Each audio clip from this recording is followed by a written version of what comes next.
Welcome to the Shaping the 2020 Census panel. My name is Keisha Morris. I am the Census and Mass Incarceration Project Manager for Common Cause. That means that I help lead and guide our 19 states working to ensure a fair and accurate census in 2020.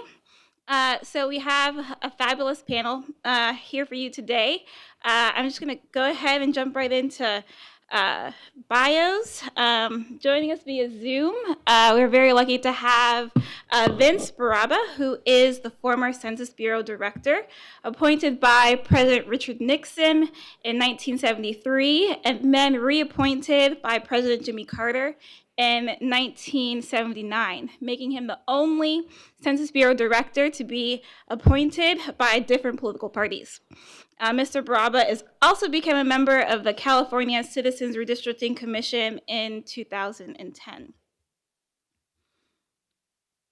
We also are joined by Beth Link. She is the director of the Census Counts campaign at the Leadership Conference for Civil and Human Rights and the Leadership Conference Education Fund. In this role, Beth is responsible for leading the campaign to ensure that the upcoming 2020 census is fair and accurate. Before joining the Leadership Conference, Beth was Associate Director of Federal Communications at Planned Parenthood. We're also joined by John Marion. John Marion has been the Executive Director of Common Cause Rhode Island since 2008. During his tenure, John has led successful legislative campaigns to reform the state's campaign finance disclosure system, restore full jurisdiction of the state's Ethics Commission, and has created a groundbreaking system of risk-limiting audits and post-election audits, and has done robust advocacy around the EndtoEnd Test that happened in 2008. We're also joined by Tamika Atkins, who will be joining us just momentarily.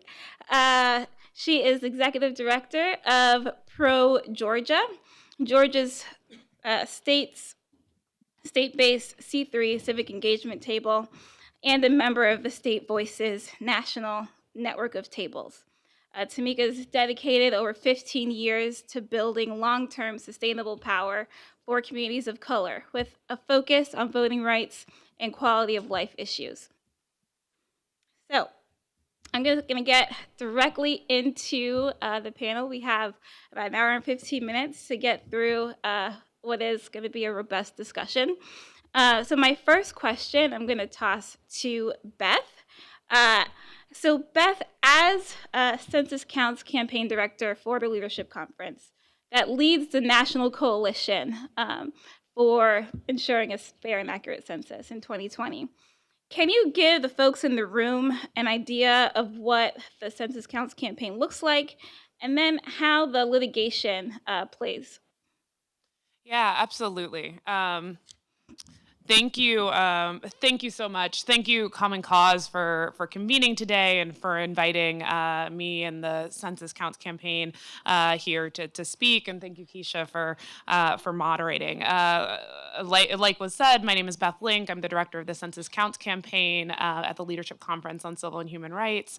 The Census Counts campaign is a collaborative effort with many national partners and state partners that are working across the country to ensure a fair and accurate count.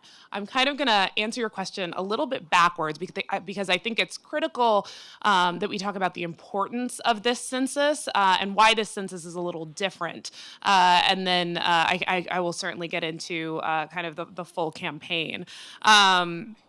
As we know, the census is one of the biggest civil rights issues of our day. It's the foundation for redistricting work as it draws congressional districts and reapportions seats, but it also allocates critical funding and community resources. So everything from how many classrooms and spaces in classrooms there are for schools, highways, where businesses open new locations, So there are certainly implications for labor in terms of how many jobs are available for people, healthcare, the number of health centers that are opened in communities. For women's health, Title X, the nation's largest family planning program, allocates its state dollars based off of census numbers.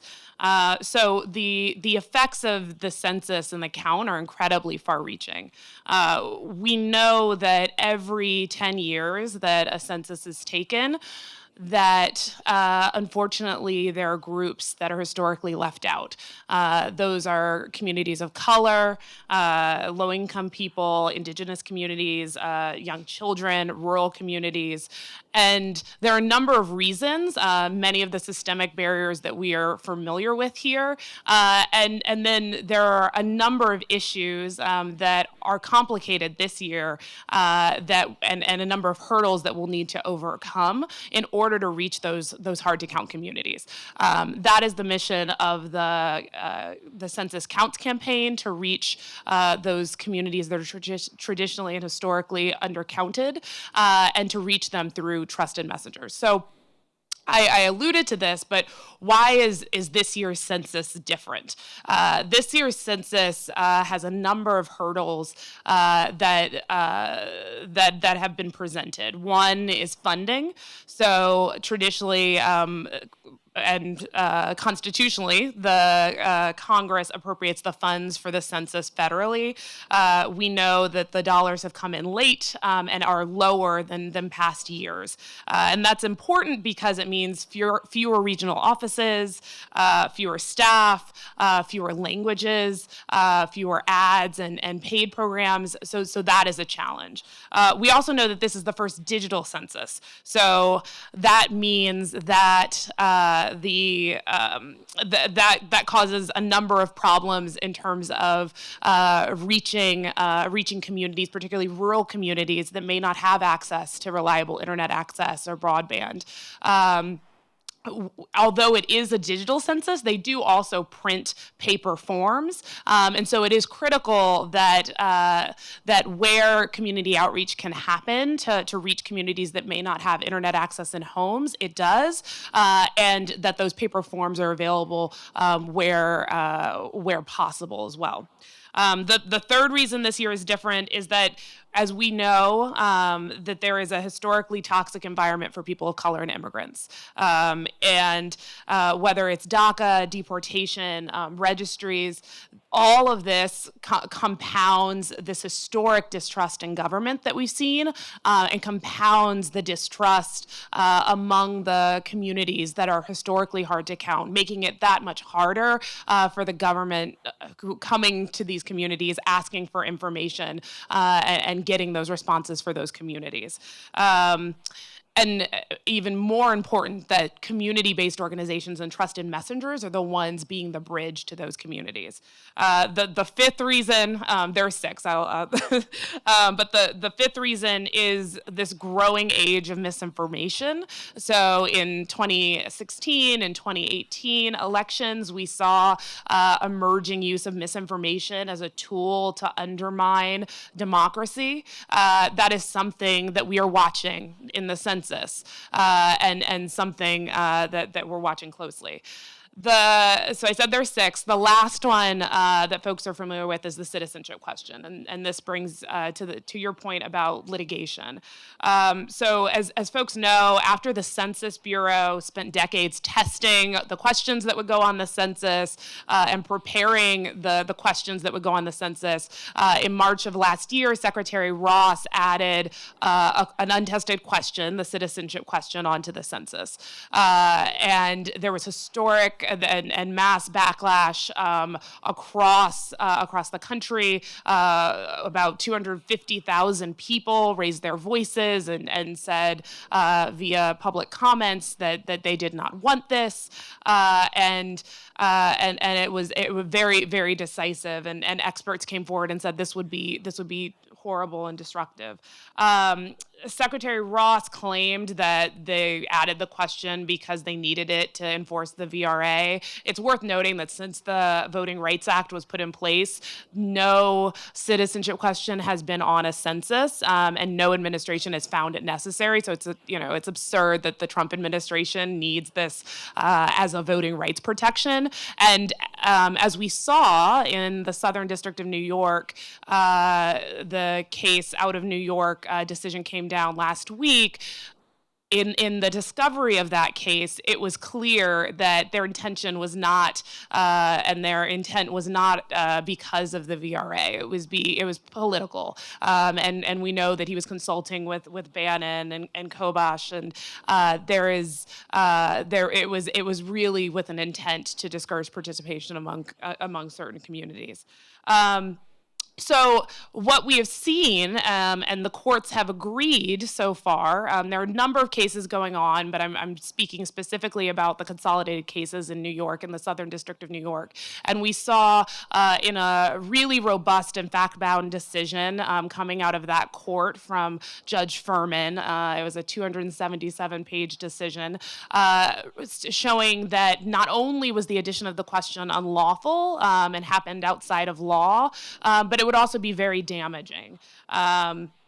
And so that decision was very, very clear. It is 277 pages, but if you want to read it, there's a number of good snippets in there, including talking about the smorgasbord of APA violations, violating federal law, as well as highlighting how these officials added this question in with a clear intent of something to hide. And so it's a very decisive decision and very clear. However, we know that that's not the end. So the administration has appealed to the Supreme Court and is looking to the Supreme Court. We do not know what the Supreme Court will do. However, what we do know is that Congress has a constitutionally mandated role to oversee the census and ensure that it is fair and accurate.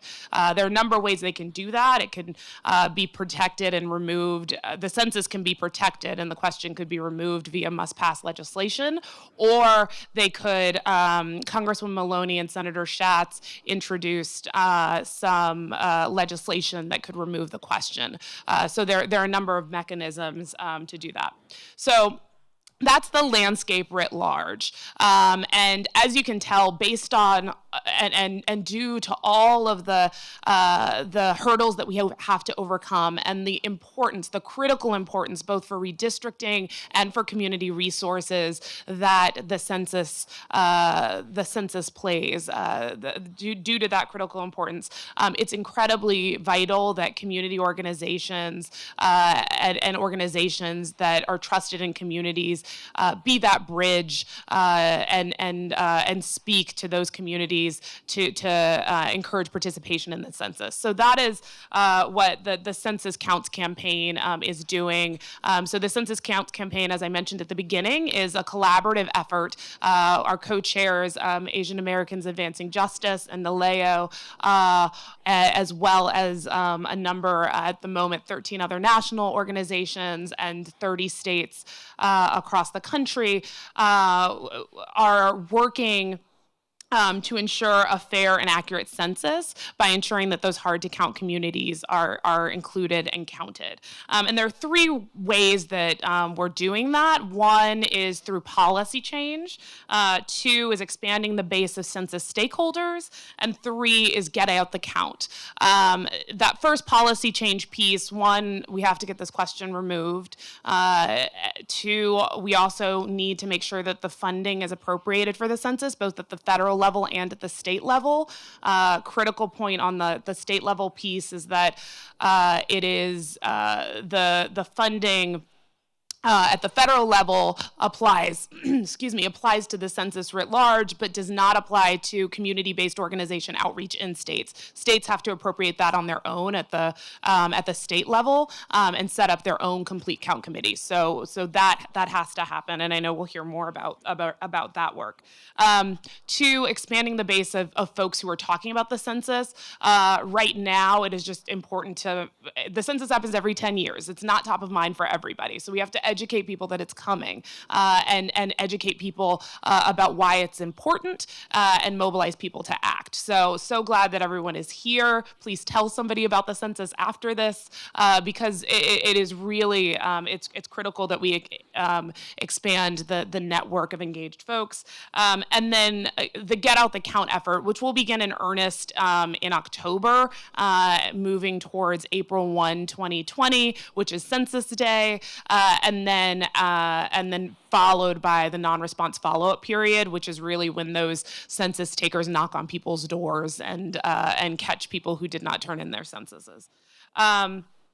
So that is kind of writ large what is happening. If you are looking for more information, and I know we'll have some more time to talk, but censuscounts.org is a good resource for information, not only from the leadership conference, but from our partners like State Voices and NALEO and AAJC and a number of other partners as well. We'll also be adding to that because we know as we expand our base of stakeholders, education and resource sharing is going to be really key. So we'll be sharing webinars and fact sheets and resources as we move forward as well. Awesome. Thank you, Beth. I think this discussion is super important because we don't often get a chance to talk about census and redistricting in the same space. Common Cause and other organizations, they are doing the work on both sides. And I just think that it's really important to highlight not only talking in silos of census and then branching off into redistricting. So my next question is going to be for Vince Barabba, joining us via Zoom.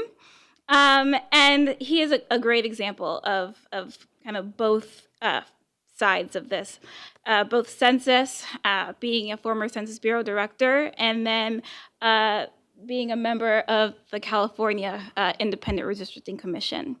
So Vince, I'm going to ask if you can just expand a little bit on why a robust census counts campaign is so critical to redistricting, and what more can the Census Bureau be doing to ensure that people are counted? And then if you can talk a little bit about if we lose the battle on the citizenship question, what can we call on the Census Bureau to do to, one, make sure the immigrant communities are counted, and two, assure that the public process, that the process going forward will be fair? I think you're on mute.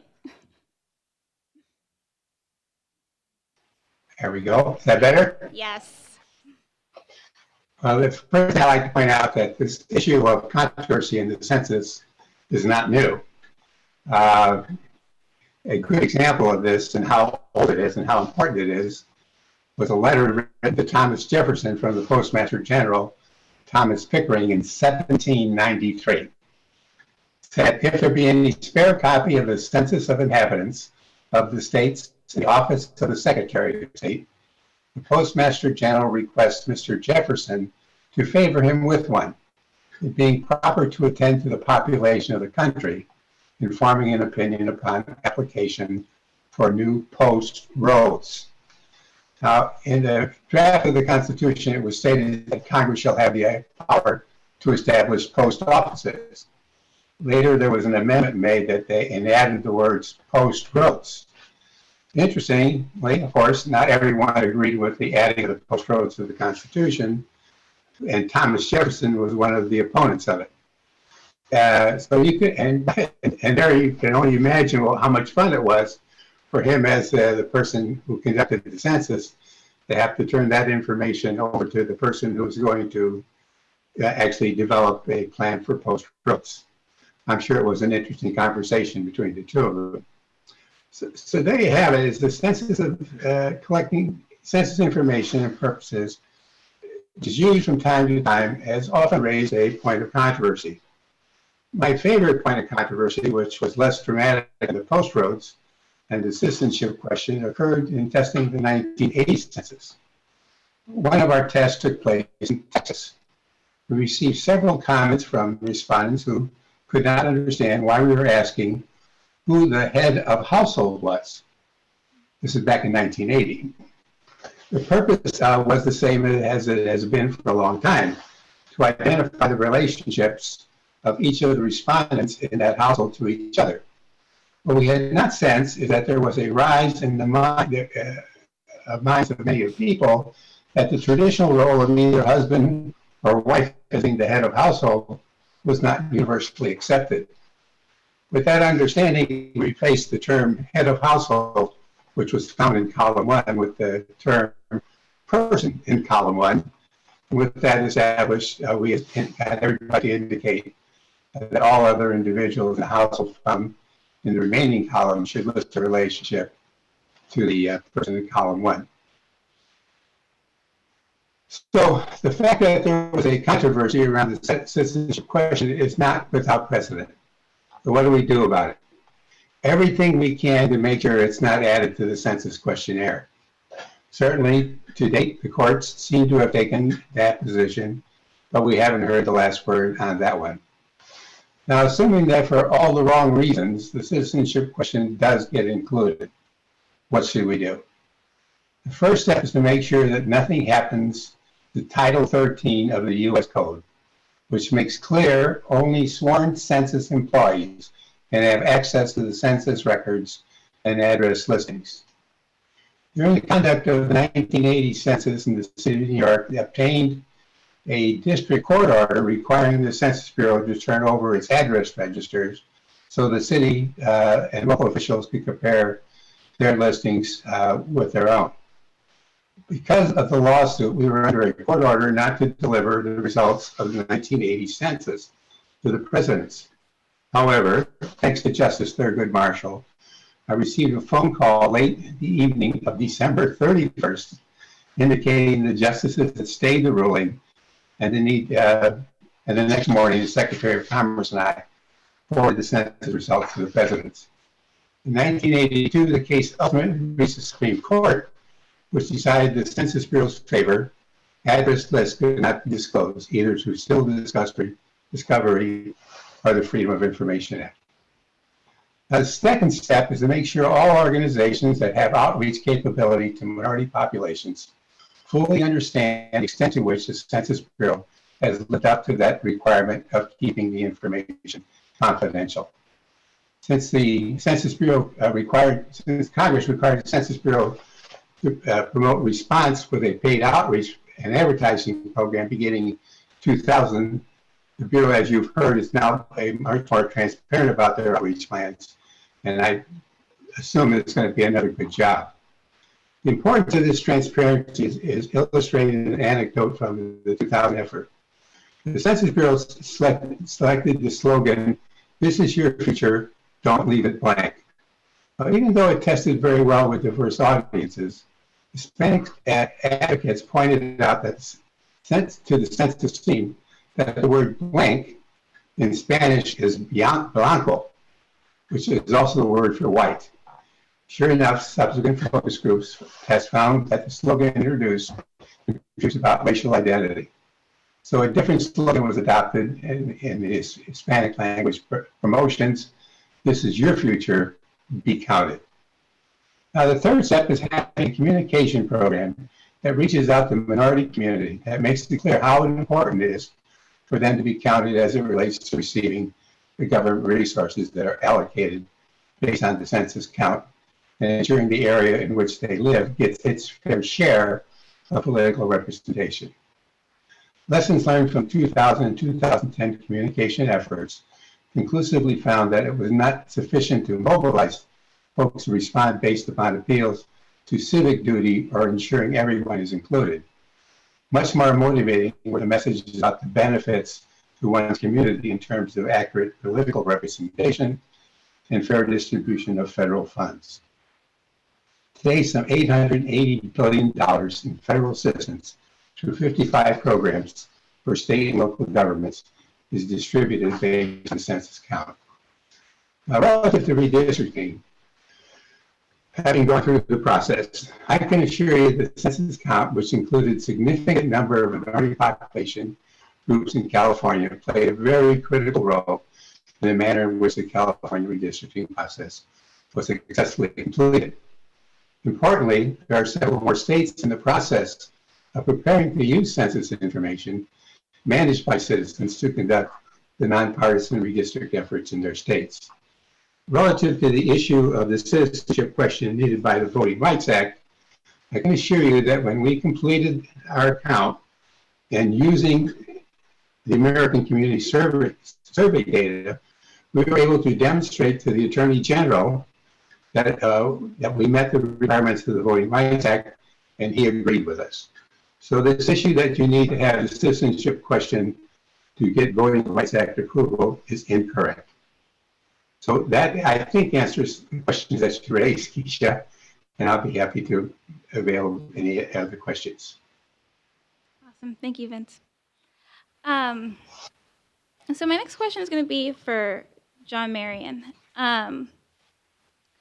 So the Census Bureau had their end-to-end test in Providence, Rhode Island last year, concluded at the end of August 2018. And I think you, probably maybe more than other folks, can tell us or answer the question that most people in this room are probably wondering: how screwed are we? And I also wanted to have you talk a little bit about the Census Bureau exploring, incorporating citizenship data into the redistricting file that will be sent to states after the 2020 census, if the citizenship question is included. And then if you could expand on what some of the potential implications, if that data were to be included in the redistricting file. Great. Sure. There we go. Can you hear me? Okay. So yeah, thank you for that setup, because the reason the guy from Rhode Island is up here is because we were the test bed for the census this time. So I'm kind of the ghost of Christmas future. Because the Census Bureau, for those who aren't familiar, you heard about a test in Texas in 1980 cycle, but 2 years prior to the actual census, they run a test, and they had planned to run 3 tests, one in a county in West Virginia, one in a county in Washington State, and one in Providence County, Rhode Island. And in each test, they were supposed to test different things. One is a very rural community, one is a heavily Native American community, and then Providence is an immigrant-heavy county.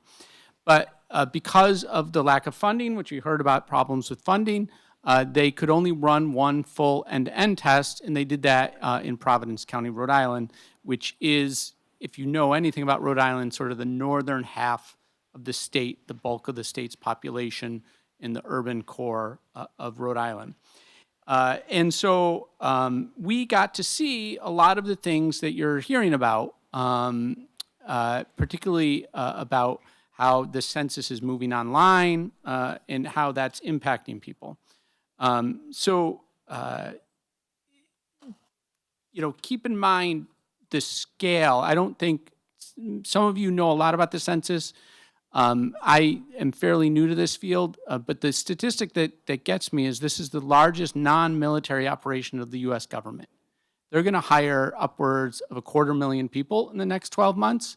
This is an enormous undertaking. Just the test itself was an enormous undertaking. They had to hire 2,500 people, and for every person they hire, they have to find 2 to 3 because you actually have to pass a test to be hired by the Census Bureau. So in a good economy, it's a real challenge to find good enumerators and good employees. And this test was particularly important because, as it was said, they're moving this online for the first time, and so they have to test, and that's what they were really focused on. They were testing the technology. They were testing iPads and iPhones in the things that they're going to use, as well as the website that they're going to use. The Bureau, if they were here, I think they would tell you the test was a success, right? That they found the efficiencies created by using electronic devices exceeded their expectations. They had 3% more people respond than they expected before the non-response follow-up. The enumerators were more efficient because they had GPS routing on their phones as they went from door to door to knock on doors. But our priority, I think most of us in the room, isn't is the Census Bureau able to be efficient, but are they going to count everyone, particularly the hard-to-count populations, some of whom we heard about earlier, children 0 to 4, and other populations who typically have been undercounted in prior census. And so the EndtoEnd test gave us a little lesson in that as well, because the one thing that the Census Bureau didn't fund was any outreach. So they didn't have a budget for outreach, period. They had a budget for outreach to do hiring, because literally you couldn't find a couple of thousand people unless you set up at job fairs and stuff like that. But as soon as they recruited enough employees, the spigot of money went off, and they were actually directing employees not to continue with community partners that they had developed during the recruitment phase. And so we saw no outreach. So what we got to see was what the census would look like in sort of a vacuum of information. And so the one example I give is Common Cause Rhode Island decided to do the one community event focused on census outreach for the test. We partnered with a city called Central Falls, Rhode Island. It's the smallest community in the state of Rhode Island. It's over 60% of households are immigrant households. And we asked the Bureau, hey, we're going to do this outreach event. Could we have some brochures? And they said, no, we don't have any brochures. We are not doing outreach for the test. And they said, you can print the PDF off the website that explains the test. And it wasn't, I don't want to malign the folks who were running the census. They were frustrated themselves that they weren't able to do this. But this was Congress's decision to underfund the test phase. And so we ran the event, and it was great, and we have a beautiful video, but we literally had to print stuff off the census website for a census outreach event. So what's the result? The result from what we saw is people didn't know what was happening. So just for instance, I was moderating a panel in Rhode Island on the census yesterday, and it was for city and town officials, and there was a councilwoman from a town in the test area, and she raised her hand during the Q&A, and she said, so, I answered this survey, right? I answered the census last year, so I don't have to do it in 2020, right? And because there was no real communication about what happened, there are people, elected officials in Rhode Island, who think the census already happened, right? So we have our own unique challenges in Rhode Island because of that, but as you're going to hear more about, the community needs to rise up and reach out to the Bureau and meet the Bureau. We can't wait for the Bureau to come to us. And I think that's really sort of an important lesson. There's other things that are particularly, I think, poignant from what we learned. So I don't know if Arturo's in the room, but Naleo did a great research project during the test, and you can find it online. And one of the things they did is they did a sample, a survey of about 800 Rhode Islanders, a telephone survey. And they asked folks how they participated in the test. One of the really counterintuitive findings was that Latinos, and they oversampled Latinos, like to fill it out on paper. And so as you heard, this is the first online census. And I forgot to bring my census I actually, got it in the mail, and there's a 9-digit code, and you pull it out and you enter the code online and you fill out a website. But they found that compared to other groups, Latinos like to fill it out on paper. So one of the things we have to think about is what's the sort of disparate impact if all the messaging is fill it out online, but certain populations don't want to fill it out online. What does that mean for those populations? Probably means they're going to get undercounted. And so those are the things we have to think about, and those are the lessons we have to take away from the test. So I would urge you to look at that research if you're interested in this, particularly if you're doing outreach yourself or working with those who are doing outreach. The last thing I'll talk about is Keisha's second point, just about how this sort of ties to redistricting and making it a little more clear. So, and it's been touched on a couple of panels already, but, we have to think about the point of the census. The main point of the census is reapportionment among the states. And it's very clear from the Constitution that they have to take total population into account. So as Kathy said, the denominator has to be total population. And I think, that's, even the most hostile Supreme Court is going to interpret the Constitution that way. But the states get to decide their own denominators. And historically, the states have taken all 50 states have used this first census product that's produced by the Bureau is called the redistricting data file. And historically, all 50 states have taken the redistricting data file. And in the redistricting data file, it is total population. But what we're seeing is an effort to use a different denominator. And we're seeing it in two different ways. One is a couple of states have put in legislation, Nebraska and Missouri, state legislatures, saying, well, we should be using other denominators. We should be using voters, or we should be using citizens. And, they could do that a couple of years ago and fine and dandy, but they're not going to go do their own census. They need the census redistricting file. And so the administration now is saying to them, well, wink, wink, nod, nod, if you'd like to use a different denominator, maybe we can provide that to you. And so they published, the Bureau published in the Federal Register in late December, I think it was, a request for information from state officials about whether or not when they produce the redistricting data file, it should include the citizenship data if the citizenship question is asked. And so they're asking for feedback, but it's probably, they know the answer they want to get, which is, yes, we want that information. So when we redistrict at the state and municipal level, we can use a different denominator. And so that has really gotten lost in the shuffle. We are in sort of a tidal wave of news and information, and that didn't generate nearly the publicity that the citizenship question did in the announcement of that. So that's worth paying attention to because, even if they do ask the citizenship question, there will be an undercount, as I think was demonstrated in Rhode Island, of certain populations if that happens. But even if they ask the citizenship question and there's an undercount, the damage can be mitigated to a degree if states still have to use that denominator.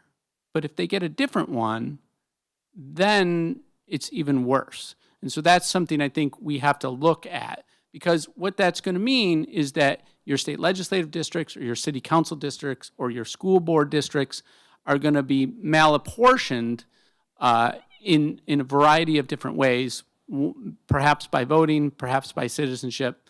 You heard a little while before about a decision that the U.S. Supreme Court had in 2016 in Evanwell.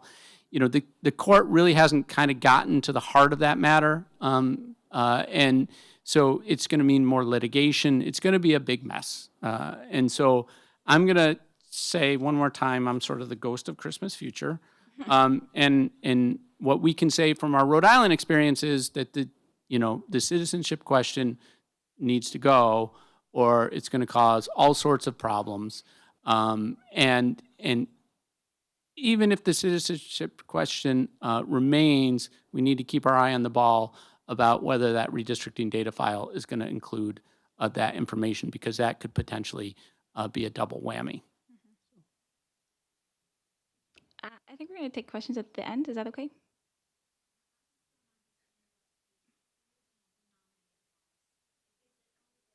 So the original, all states currently use total population, but there's this open question of, and the court hasn't really settled it, could they use a different measure?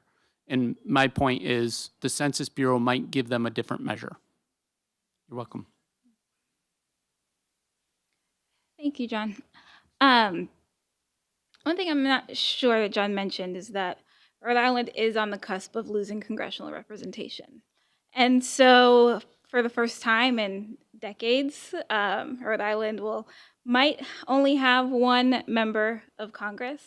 And so if we don't have a robust kind of get out the count effort in Rhode Island, we will see a loss of representation in Rhode Island, and we need every seat. And that kind of leads me to Tamika. We know that to have an accurate census, we need to have a really great on-the-ground presence. We know that people trust community members. And if a community member says, hey, the census is coming, this is really important for your community, this makes sure that you have the schools that you need and the dollars that you need for your community and the representation that you need. Can you share with us how Pro Georgia has been involved in the Get Out the Count effort, and how you've been able to connect your work to fair districts?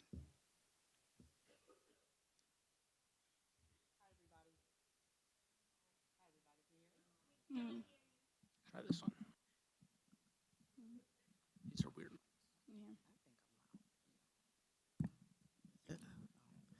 Hey, better? Okay, great. Hi, everybody. Good afternoon. Again, thank you, Keisha, for including me on this amazing panel with these amazing people. I'm really honored to be here. And a little bit about me. I'm the executive director of Pro Georgia. We are the state civic engagement C3 table. We were founded in 2011, when 12 different organizations got together and said, look, we're doing individual small-scale voter registration and civic engagement campaigns. Listen, we can do this more efficiently. We can do this more effectively. We can really get more bang for our buck if we have coordinated plans. And so thanks to the efforts of our founding 12 members, we look forward, 6-7 years later, we are now a table of about 38 different organizations. And when we talk about, the different partner organizations, and I'm kind of setting us up for the trusted messengers and the reach piece, we have, advocacy organizations. We have organizations that are client-based and provide services like healthcare services to the community. We have grassroots organizations that are fighting for, a living wage and Fight for 15 in the state of Georgia. So we have just a variety of organizations that all agree that voter registration and then turning people out to vote has to be a part of their strategy for building power for our communities. So saying that, 2016 was our biggest campaign year until 2018, where we registered something north of 83,000 different people across the state. And out of that 83,000, I think 70-something% came out and voted, right? And then we have this, what we call a Get Out the Vote universe. Hey, kamikaze. And we have a Get Out the Vote universe of, in 2016, of 330,000 people. And something like, again, it stayed roughly around 75-76% of that Get Out the Vote universe went out and voted.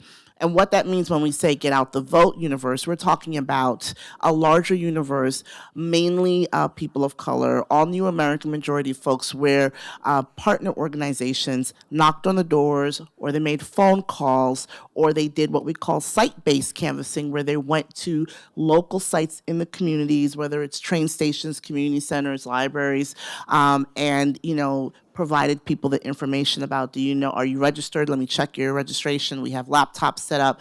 Let me help you find your polling location, and complete a pledge to vote, so that when, folks would get this pledge mailed back to them in their homes, it'll have their own handwriting where they told themselves that they were going to vote.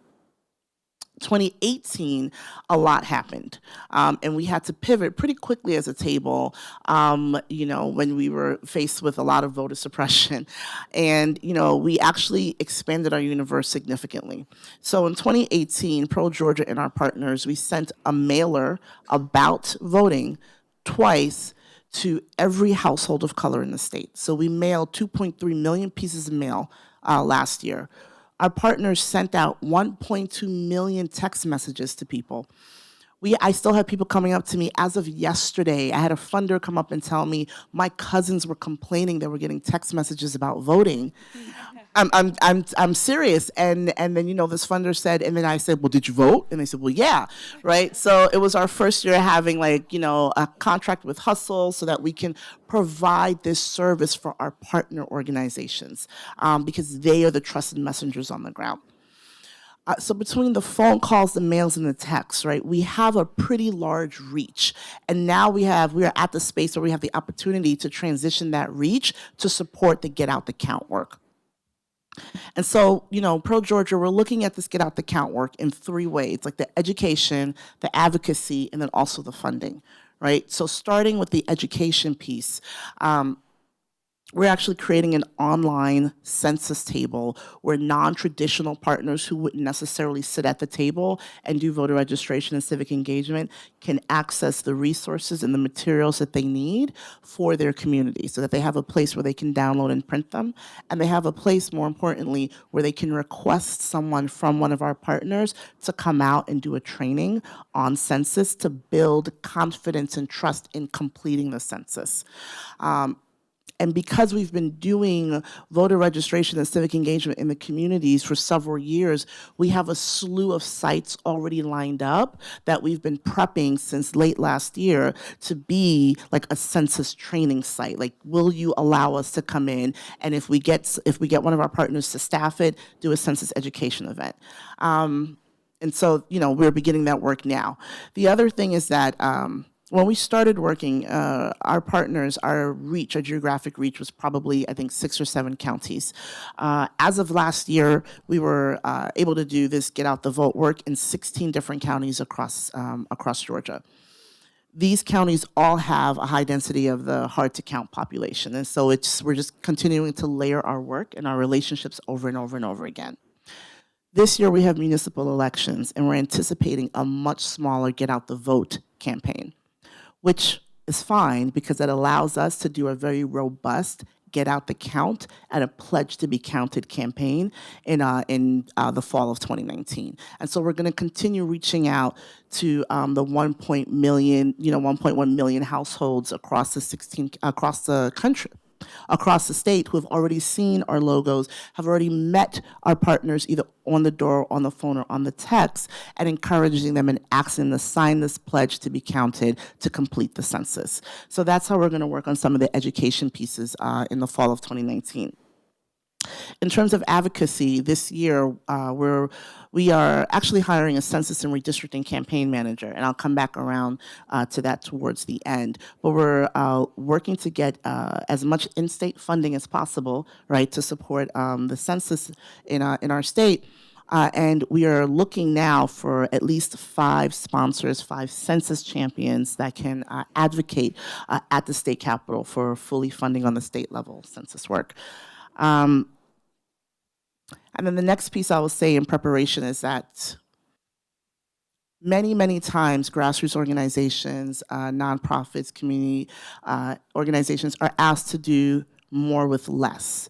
And so we did Pro Georgia did an assessment of our 38 partners last year, so that, as I move forward into 2019, that I'm developing the capacity building and infrastructure needs of our table based off of the needs that my partners have said, right? And one thing that came up over and over and over again is that the person who is the program coordinator for, recruiting new members to the organization, I see the smiles, is also the person who will be the voter registration manager, which is a whole separate bucket of work. And then they will also be, right, the legislative advocacy person and have to be down at the state capitol, during the legislative session. And so one person is divvied up many ways. And so, part of my role and part of my access to national funding is requesting, submitting proposals for our partner organizations, primarily the ones that work with recently naturalized citizens within the immigrant community, to have fully funded census organizers. So that's separate from the current staff that they already have. So if we want this to be successful, we're going to need to have the right kind of staffing on the ground to support it. Awesome. Yeah.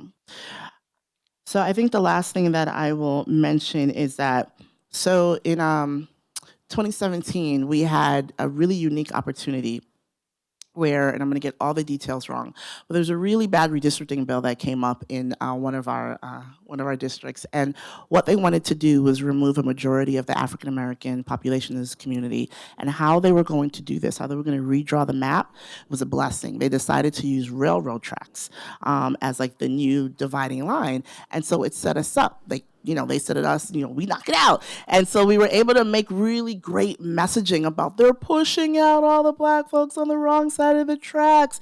And it was amazing that the most diverse coalition of people came out to the hearings, no matter, 6 p.m., it's going to be 9 a.m. tomorrow morning. New and non-traditional folks that don't normally engage in the redistricting conversation, the messaging that we had put out there was so successful that we were able to pack the hearings all the time, and we were able to stop this bill. And then it didn't come up the next year, and one of our elected officials was like, I don't understand what the problem is. We do this every year. So it was really eye-opening for us. It was a good win for us, and a good, like, a lesson learned, because some of it was like the timing and it kind of fell in our lap, but we were ready to move and make it make sense. But part of the success of this was, I think, having a person who could manage and organize all of our partners, including Pro Georgia, so that we could pivot as quickly as possible when we needed to have an op-ed go out, an editorial, when we needed to do some quick phone banks to community members. We were able to have a manager who managed the whole shebang. And so we hired a redistricting campaign manager at the beginning of 2018 to focus on primarily education around redistricting, and then also to support the development of good legislation. One of the bills that our partners ACLU dropped this year was made, in coalition with the Redistricting Alliance that we formed, asking for a transparent process, an independent redistricting commission. And from 2019 to 2020, we're actually doing a tour, a map drawing tour, so that community members can see how maps get drawn, and they can start to advocate for maps that they think make sense. So we have our own plan, right, when it comes down to the 2021 legislature. What I will say, in 2018, we've now built an email list of at least 20,000 individuals who either signed a petition that they are committed to a fair maps process, or they came to one of our town hall forums. One of our 3 town hall forums, we were able to actually have Eric Holder come and talk about the importance of redistricting and how the packing and cracking, how it negatively impacts communities of color. So we were really clear about who we were talking to, who we wanted to be involved and invested in this conversation.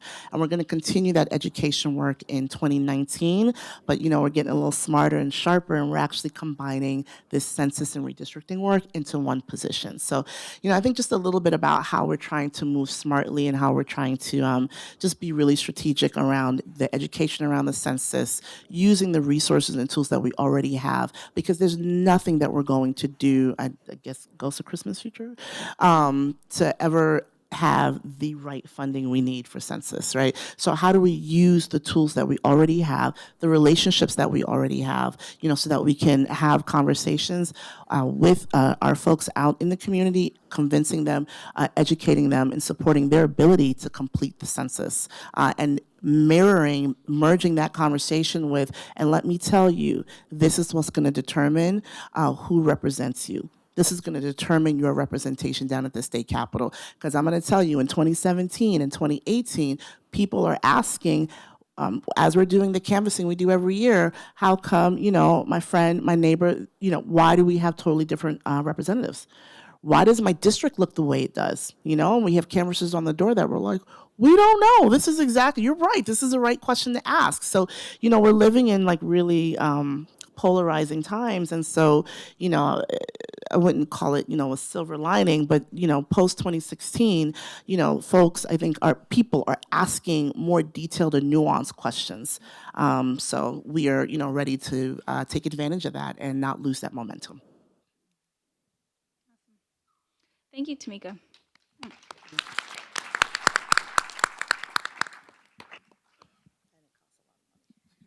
Thank you. I'm just going to pose 2 questions to the panel.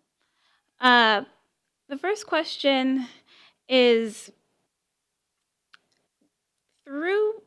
we've heard a lot here, and thank you so much for your comments and your knowledge sharing to me and to the group here.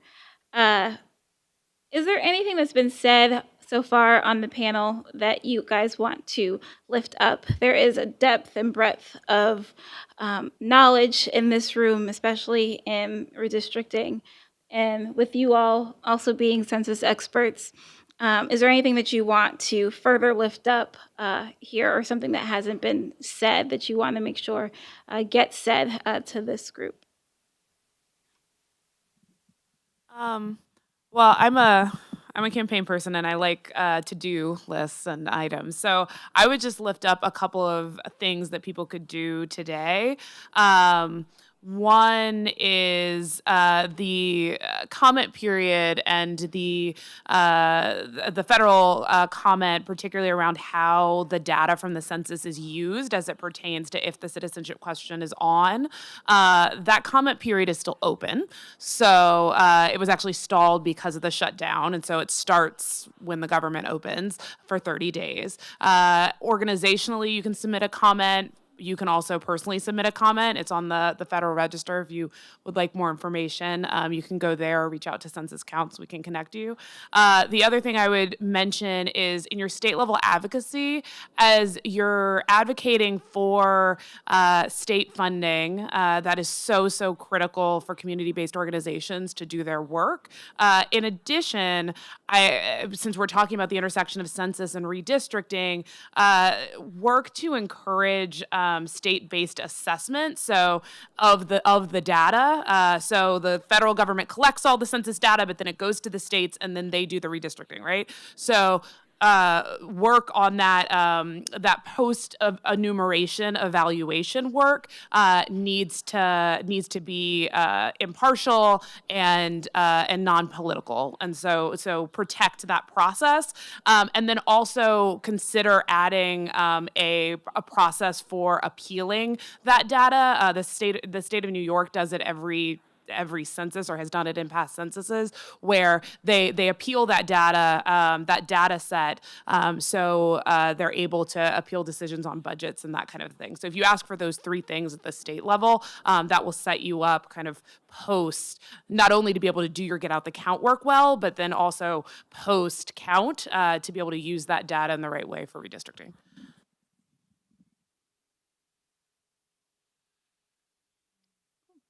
Awesome. I'm going to go ahead and take questions from the room. If folks have questions. I saw your hand up first. If the mic is coming to you. Mm-hmm. Hold on. The mic is coming to you.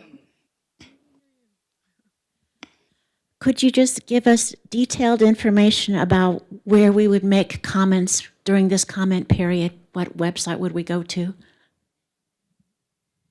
Yeah, so it's on the Federal Register, which is a little wonky. So what I can do is we can make kind of the link available, but essentially it is if you go to the Federal Register and look for it's the Paperwork Reduction Act around the census operations. That is the comment period. So if you search for that, you should be able to find it. It came out, I think, December 27th, and it's still open. And so that is where you would make that comment.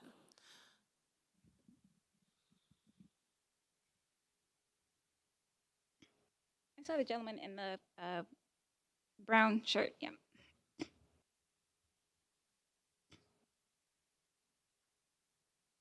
What would you consider an adequate level of state funding for North Carolina?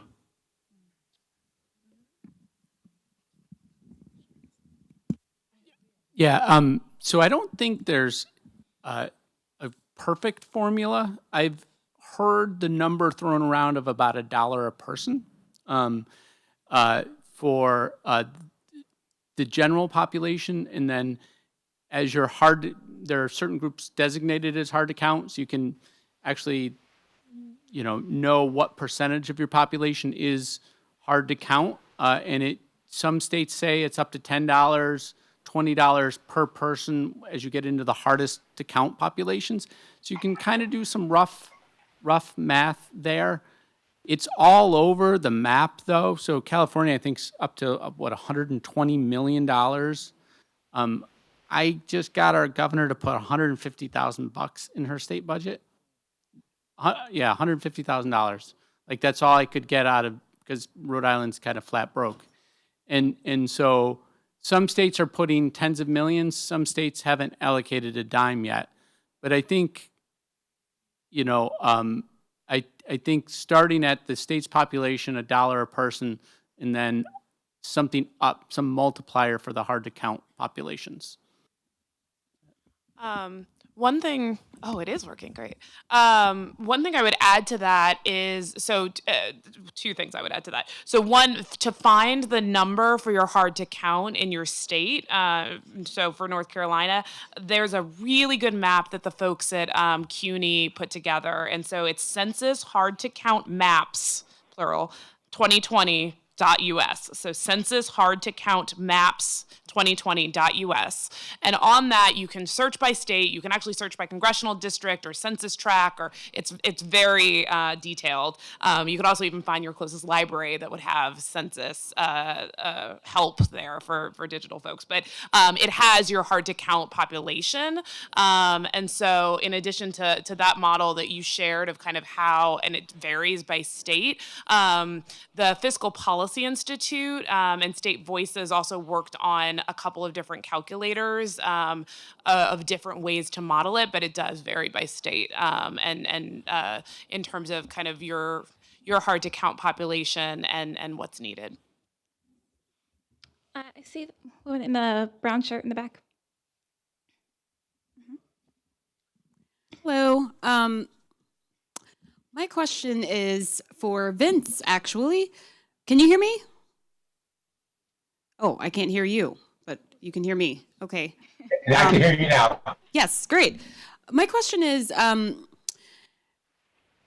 reflecting back on your time during the Carter administration and any time before and after that, what would you have done differently to avoid some of the miscounts with the undercounted populations? What do you think can be done now? And what would you have done differently then to make sure that those populations were engaged? And what do you think are some tactics that we could bring forward into this next census based on what you saw?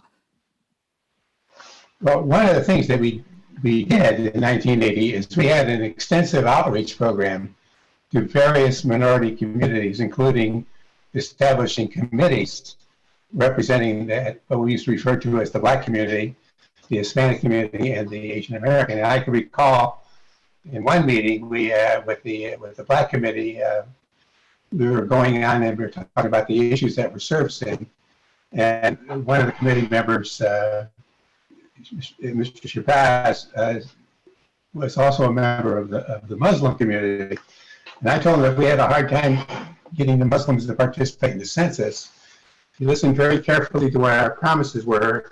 Then he arranged a meeting for me to meet with the Muslim leader, and the leader of the Muslim church said that they were going to participate in the census, and they were doing it by having the children go to school in the schools learn about why it's important and take that information back to their parents.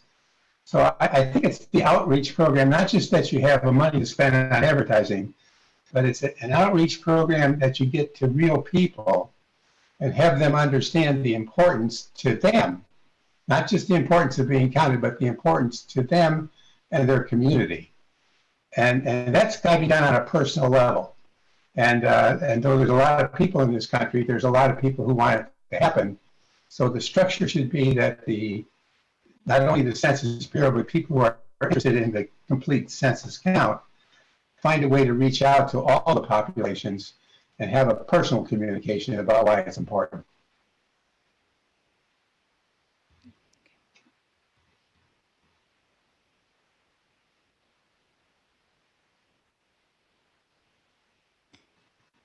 Hey, I'm Deborah Brogdon from Raleigh. As a sign of solidarity with non-citizens, and I dare say, I'm guessing all of us in this room are citizens, but okay, we're not all, but as a sign of solidarity with non-citizens and as a form of protest, should we answer no, or not answer the citizenship question at all? So I can start, and then I'm sure others want to jump into that. So in the event that the citizenship question is on the form, it's something that we in the civil rights community and advocates across the coalition and the network are concerned about and are planning for. I will tell you the data included in the census, including the citizenship question, is that citizen data. It's something that's collected in the ACS separately, and obviously for all the reasons we've talked about, is harmful in its inclusion in the census that counts every person across the country. But that data, for a number of reasons, is important and has consequences if it's not filled out. The other component of that is that there may be consequences, whether it's enumerators coming to people's doors, and particularly for immigrant communities, having a government official come to people's doors can be alarming. Like, there are a number of that as an implication is a challenge. Also, there may be other consequences for groups telling people not to fill out parts of the census, since it is technically a federal crime to do so. I will say, like we have heard, the Title 13 protections that protect people's privacy in the census is incredibly critical and upholds the integrity of the census. And if that protection is codified into law, it is there. It is critical that is upheld. It is something that we are thinking about in terms of outreach to the legal community to make sure that there are protections in place and that folks and communities know their rights. And so in short, I would say no. However, I think that there is a lot of education that needs to happen about the question and the census if the question is included. And then also you raise an important point that there are a lot of conversations happening right now and a lot of fear right now that is being instilled about the census because of the premise or the possibility that the question could be on there. And so we need to be having conversations right now about protections in place and what is possible around that, the question and the census. I think it's important to reinforce make sure you're in the American Community Survey to answer that question, because having that information in the American Community Survey negates the need for having it on the census, the full census form. So I just want to add to that. So we are not telling folks that because it is a federal crime and that there will be some serious consequences. I think a challenge that we're dealing with is that, many of our partners, particularly those who are immigrants or work with immigrant communities like myself, is that folks want to feel good about advocating to their communities to complete the census, right? And so that means that we want to feel like, our folks are protected. And so I think the last conversation that came up at actually the leadership conference is that there's a national coalition of different legal community folks, and they're doing two things. One is that the data is protected, and many of us, the average person, still don't understand what does that mean? How does that look? Who touches our data? And so one conversation was about making materials from the legal side to community members, community organizers that can help build trust and confidence and make us feel more confident as we advocate for completing the census. One of the biggest questions is can the president see my stuff? And we can't intelligently answer it. And so it's how to make the easy material so we can say who's when also is your information accessible, who can see it, one is it just not all that good stuff to build some confidence. But the other piece of this, especially for mixed status households, is on the legal side is to almost to have the equivalency of a rapid response team. And so, myself, Tamika, Common Cause, Galeo, Asian Americans Advancing Justice, if and when it hits the fan, if that happens, if we get reports that people feel their data is being misused, or so, how do we then have legal folks who are already ready to go, who may have already prepared lawsuits and in advance of, right, because we're planning for Plan B and Plan C. And again, that's information that builds trust and confidence from the community organizations so that we can feel better as we're out there advocating for people to complete the census. But what we're not doing is advocating for folks to not fill out pieces of it.